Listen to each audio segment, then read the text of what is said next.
Hi guys, today I want to do a video about how to move from victim to survivor. At least one step that can help you to move from victim to survivor. And what made me think of doing this video was the other day I was going through some of my old stuff and I found a poem book from like 20 something years ago.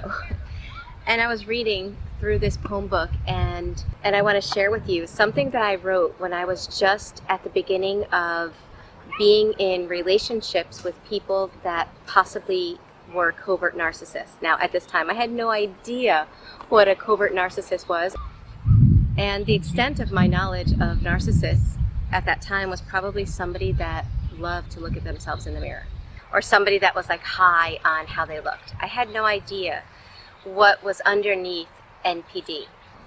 But I found it interesting, some of the things that came up in this poem. So I'm going to share it with you, and then I want to share with you something that helped me shift from victim to survivor and ultimately thriver.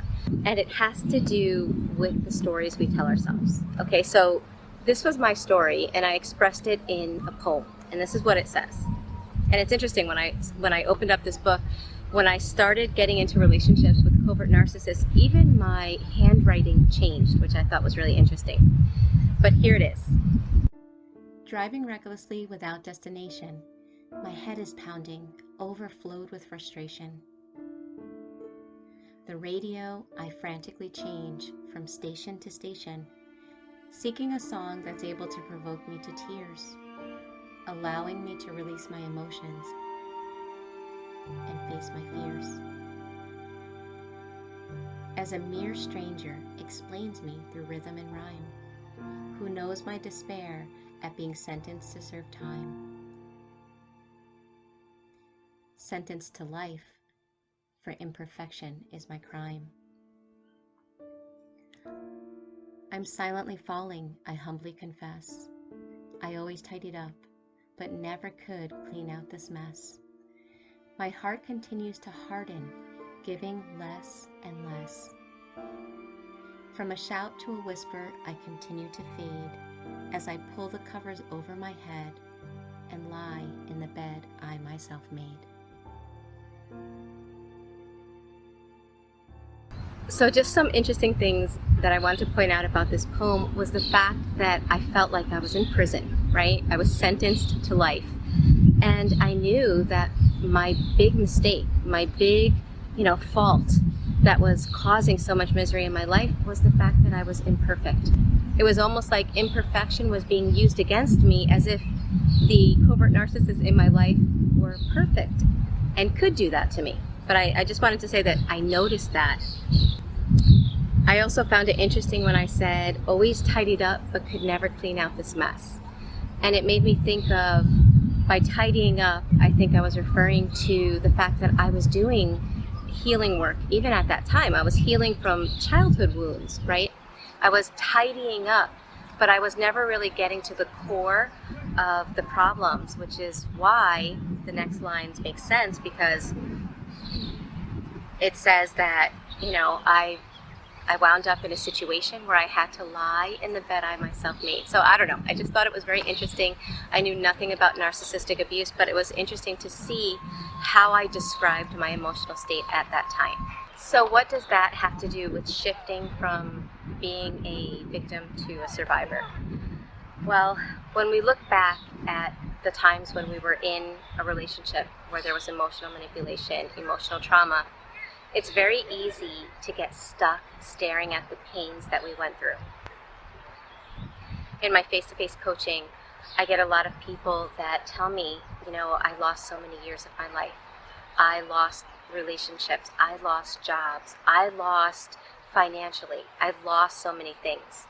And it's traumatic to go through those losses, but it's very easy to get stuck staring at those things and repeating that story over and over again.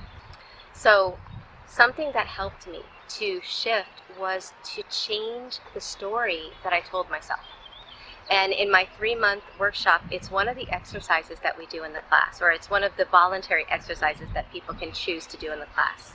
So this is the PDF that everyone gets, and in the back there's a list of exercises that we go through that everyone gets to pick which exercises they want to do. And one of them is to rewrite your story. And I'm going to read to you here what it says, and I challenge you. If you've been out of relationships that are toxic, but you still feel like the past is just, making you miserable, it's making you relive and be re-traumatized by what happened in the past, you might want to contemplate doing this.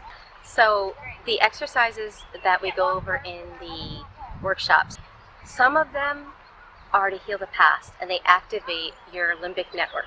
But it's done in a way to try to heal and resolve the past and all of the negative emotions that come up.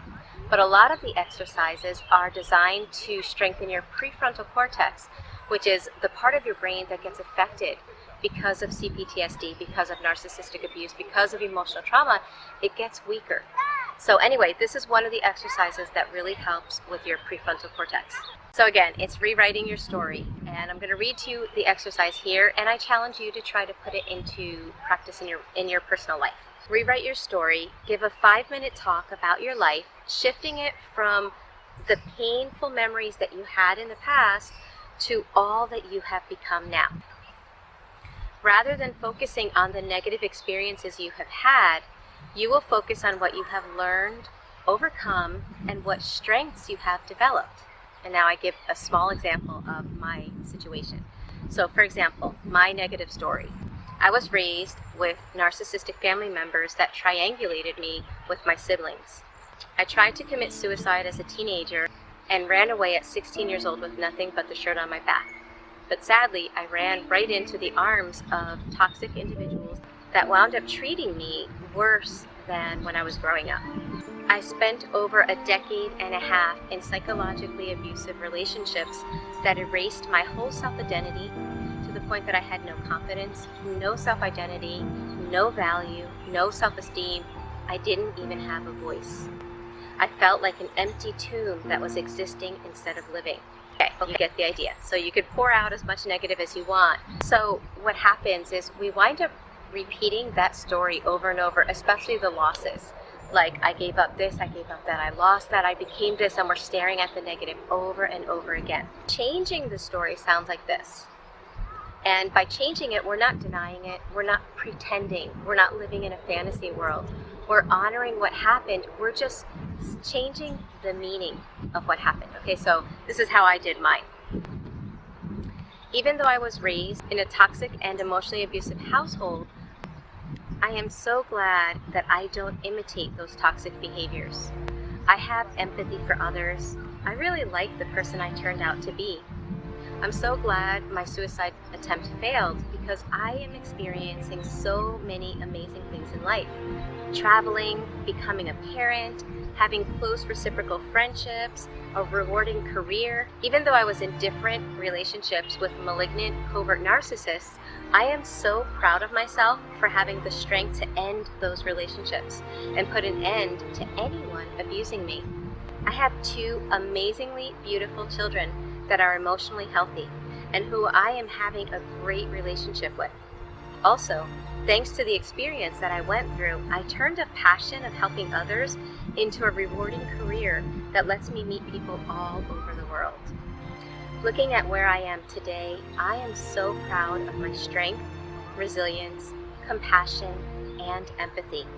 I cannot change the negatives that I endured in the past, but I am so happy that I found ways to thrive despite those circumstances. I am so blessed and so happy. Okay, once you change the meaning of your past, once you can write your story in a way that is more empowering, the next step is to repeat it. Read it over and over until you can feel the feelings, until you can feel the happiness, until you can feel the empowerment. Because that's the way we teach our brain to let go of the past. We don't keep staring at it. We don't keep repeating it. We don't keep those neural pathways to the past alive. We create new ones so that we can shift in our present life from victim to survivor, and it paves the way to then go on to thriving. So, if you are still struggling with the past, ask yourself, what's the story you're telling yourself? Is it keeping those pathways of the past alive? Or are you carving your pathways to the future that you really want and deserve?